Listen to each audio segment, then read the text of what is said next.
Welcome to Wrapped Up in Film. I'm Zoe. Let's talk about Star Trek Beyond.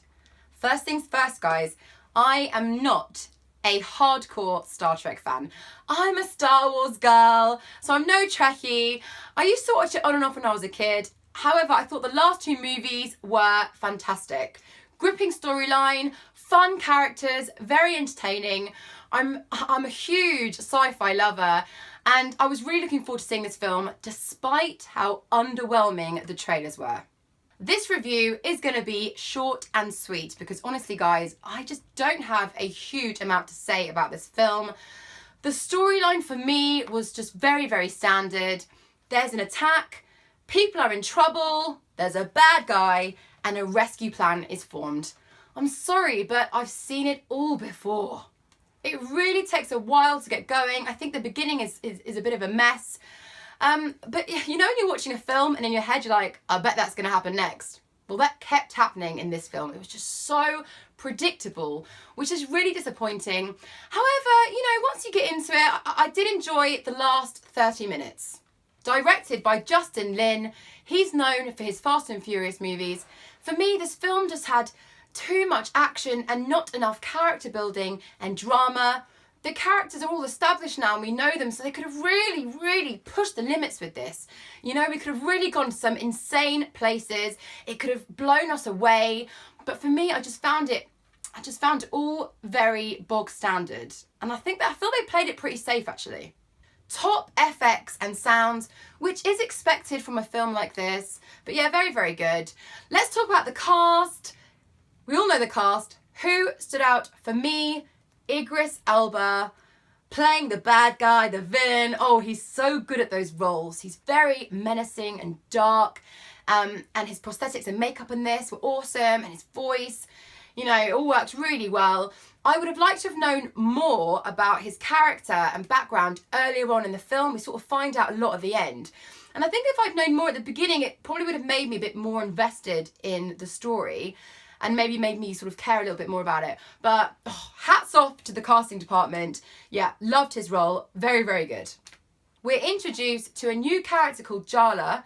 She's played by Sofia Boutella. Awesome character. Very badass, kick-ass woman. Not only was she extremely sexy, but very, very cool. I just thought she played that role very cool. She's really watchable, and I loved her makeup. Next fancy dress party, I'm going to go as her character because it was just awesome. And she had some really nice scenes with Simon Pegg.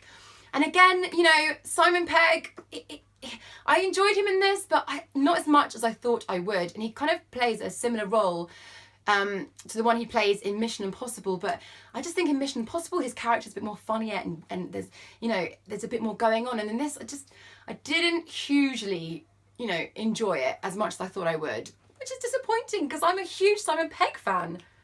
Chris Pine, he was good as expected, you know, the usual performance. He is growing on me. He's growing on me more. You know, when I first started watching him, I thought he was slightly dull.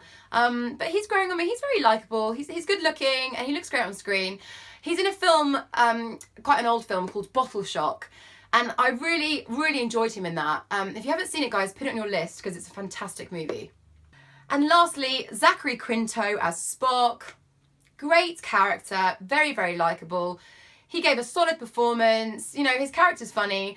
I would just have liked to have seen more of his relationship with Lieutenant Uhura.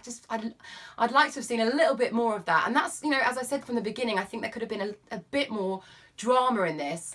And I just think that would have been really nice to have seen. So I'm a bit gutted that we didn't get to really see much of that.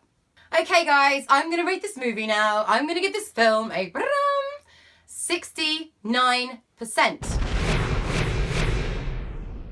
I would have liked a more compelling story, a few more surprises. I wanted to be on the edge of my seat and I just wasn't. For me, it was just far too average. They could have really pushed the limits on this and I just don't feel they did. And it's not a patch on the first movie, I'm sorry to say. But would I recommend it to friends? If you're a Trekkie, of course, you are going to love this film. And if you're not, maybe wait until it comes out on Blu-ray. And to finish this review, RIP to two great actors who are going to be hugely missed, Anton Yelchin and Leonard Nimoy. Okay guys, thank you so much for watching my review. I'm really interested to see the comments. I hope I haven't pissed off too many Trekkie fans. So comment below, let me know your thoughts on this movie. Subscribe if you haven't already, and take care guys. I'll catch you soon. Bye.